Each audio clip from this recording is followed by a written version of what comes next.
രമേശ്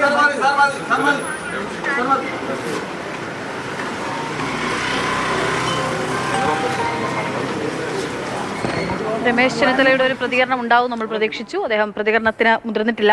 ഹരി തുടരുന്നുണ്ട്. ഹരി, അതായത് ഇന്നിപ്പോൾ ഉള്ള ഈ യോഗത്തിന് ശേഷം ഇതൊരു അന്തിമ യോഗമായിരുന്നില്ല.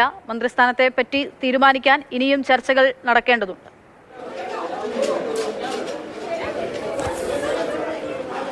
അതെ അതെ, അക്ഷയ, അമൽ കൂടിയുണ്ട് എൻ്റെ കൂടെ. ഇന്നൊരു ധാരണയായിട്ടുണ്ടാവില്ലേ? അതായത് ഇന്ന് നടന്ന ചർച്ച എന്ന് പറയുന്നത് ശരിക്കും പറഞ്ഞാൽ ആ കൂട്ടായ്മ ഒരു മന്ത്രിസഭയായി അല്ലെങ്കിൽ ഒരു സർക്കാരായി മുഖ്യമന്ത്രിയായി അതിൻ്റെ ഒരു ചർച്ച മാത്രമാണ് നടന്നത്.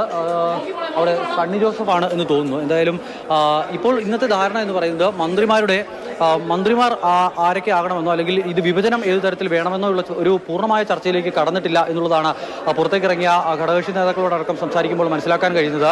അതായത് ഈ ലീഗിന് 5 മന്ത്രിസ്ഥാനം എന്നുള്ള നിലയിലേക്ക് കാര്യങ്ങൾ പോകുന്നു എന്നുള്ളതാണ് മനസ്സിലാക്കുന്നത്. 4 എന്നുള്ളതാണ് കോൺഗ്രസ് പറഞ്ഞിരുന്നത്. പക്ഷേ അത് 5 എന്നുള്ള തരത്തിലേക്കാണ് ഇന്നത്തെ ചർച്ചകൾ, പ്രാഥമിക ചർച്ചകൾ എത്തിയിട്ടുള്ളത്. അതോടൊപ്പം തന്നെ കേരള കോൺഗ്രസിന് ഒരു മന്ത്രിസ്ഥാനമേ ഉണ്ടാവൂ എന്നുള്ളതാണ് നിലവിൽ ലഭിക്കുന്ന വിവരം.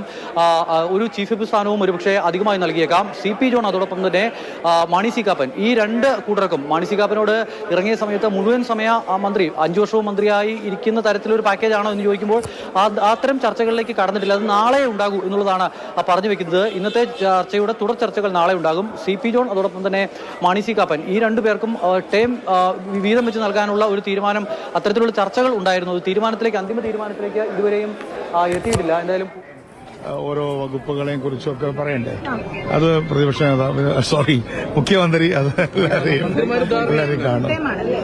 പഠൻ അതൊക്കെ നാളെ നിങ്ങളോട് അവർ പറയും. ഞാനല്ല അത് പറയാനുള്ള അതോറിറ്റി. ഇല്ല, ഇന്നിപ്പോ ഫോർമലായിട്ട് നമ്മള് ഉദാഹരണം പറഞ്ഞാല് UDF ആദ്യമായിട്ട് കൂടുകയല്ലേ, ആദ്യമായിട്ട് കൂടി അത് KPCC പ്രസിഡന്റ് അവരുടെ തീരുമാനം പറഞ്ഞു, എല്ലാവരും അത് എൻഡോഴ്സ് ചെയ്തു. അങ്ങനൊരു ഫോർമാലിറ്റിയാണ്. അപ്പൊ 10 വർഷത്തിന് ശേഷമായതുകൊണ്ട് എല്ലാവർക്കും ചെറിയൊരു അപരിചിതത്വമുണ്ട്. തിങ്കളാഴ്ച മുതൽ മന്ത്രിയാണ്, അങ്ങനെ ആവാലോ. 18-ാം തീയതി 10 മണിക്കാണ്. ഇതൊക്കെ പറയാൻ കൺവീനർ ഇപ്പോൾ മീറ്റിംഗ് വിളിച്ചിട്ടുണ്ടല്ലോ അദ്ദേഹത്തിന്. ഓക്കെ, ഫുൾ ക്യാബിനറ്റ് ആണ്. എന്താ ചോദിക്കാനുള്ളത്? അതെ, ഇല്ലെങ്കിൽ ഇല്ല, വകുപ്പ് സംബന്ധിച്ചൊക്കെ നാളെ ഉള്ള ചർച്ച വെച്ചിട്ടുണ്ട്. എല്ലാ പാർട്ടികളുമായിട്ടും ചർച്ചയുണ്ടാവും.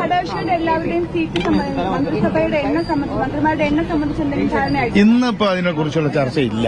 നാളെ കാലത്ത് 10 മണിക്ക് ആ ചർച്ച ആരംഭിച്ചാൽ ഒരു 4-5 മണിക്കൂർ കൊണ്ട് നിങ്ങൾക്ക് വൈകുന്നേരം തന്നെ ആ വിവരങ്ങൾ കിട്ടും. ഈ സമയമാകുമ്പോൾ കിട്ടും. Okay, right.